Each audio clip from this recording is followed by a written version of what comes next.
കുറച്ചു നാളുകളായി നടി ആര്യയുടെയും സിബിന്റെയും വിവാഹ വാർത്തകളാണ് സമൂഹ മാധ്യമങ്ങൾ വൈറലായിക്കൊണ്ടിരിക്കുന്നത്. എന്നാൽ ഈ ഒരു കാര്യത്തെക്കുറിച്ച് ഇതുവരെ ആര്യ പ്രതികരിച്ച് എത്തിയിരുന്നില്ല. ഇത് സത്യമാണോ എന്ന് ചോദിച്ചുകൊണ്ടും പലരും രംഗത്തെത്തുകയാണ്. ഇപ്പോഴിതാ ആദ്യമായി തന്റെ വിവാഹ കാര്യത്തെക്കുറിച്ച് തുറന്നു പറഞ്ഞ് രംഗത്തെത്തിയിരിക്കുകയാണ്. ജീവിതത്തിൽ താൻ ഒരുപാട് അനുഭവിച്ചു. ഇനി വീണ്ടും പ്രേമിച്ച് ലിവിംഗ് ടു ടെസ്റ്റ് ഒക്കെ നടത്തി ഓക്കെ ആണോ അല്ലയോ എന്നൊക്കെ നോക്കി കാര്യങ്ങളൊക്കെ മുന്നോട്ട് കൊണ്ടുപോകാനൊന്നും വയ്യ. ആ സമയമൊക്കെ വല്ലാതെ കഴിഞ്ഞുപോയി. ഇപ്പോൾ അങ്ങനെ ഒരു മാനസികാവസ്ഥയിലല്ല താനും. കല്യാണം കഴിച്ച് സെറ്റിൽഡ് ആകണം എന്ന് മാത്രമേ ഇപ്പോൾ ചിന്തയുള്ളൂ. ഈ ചിന്ത ഒരു 2-3 വർഷമായി തന്നെ ഉണ്ടായിട്ടുണ്ട്. വീട്ടുകാരും സുഹൃത്തുക്കളും ഒക്കെ പറയുന്നുണ്ട് സെറ്റിൽ ആകണമെന്ന്. ഈ കുട്ടി മാത്രം എന്താ ഇങ്ങനെ നടക്കുന്നത് എന്നൊക്കെയാണ് അവർ ചോദിക്കുന്നത്. പങ്കാളിയെയും വിവാഹ ജീവിതത്തെയും ഒക്കെ ഒരുപാട് ഇഷ്ടപ്പെടുന്ന ഒരു വ്യക്തി കൂടിയാണ് താൻ.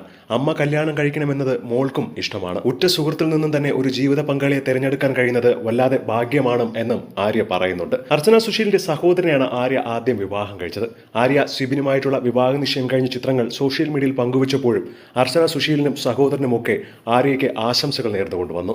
കുഷിയുടെ അച്ഛൻ കൂടി ആയതുകൊണ്ട് തന്നെ കുഷിയുടെ കാര്യത്തിന് വേണ്ടിയൊക്കെ ആര്യയോടൊക്കെ എപ്പോഴും ആ ഒരു സൗഹൃദം നിലനിർത്തുന്ന ഒരു വ്യക്തി കൂടിയാണ് ആദ്യ ഭർത്താവ്. വിവാഹ തീയതി ഉടനെ തന്നെ അറിയിക്കുമെന്നും അതെല്ലാവരും അറിഞ്ഞുകൊണ്ടുള്ള ഒരു വിവാഹം തന്നെ ആയിരിക്കുമെന്നും ആര്യ പങ്കുവച്ചിട്ടുണ്ട്.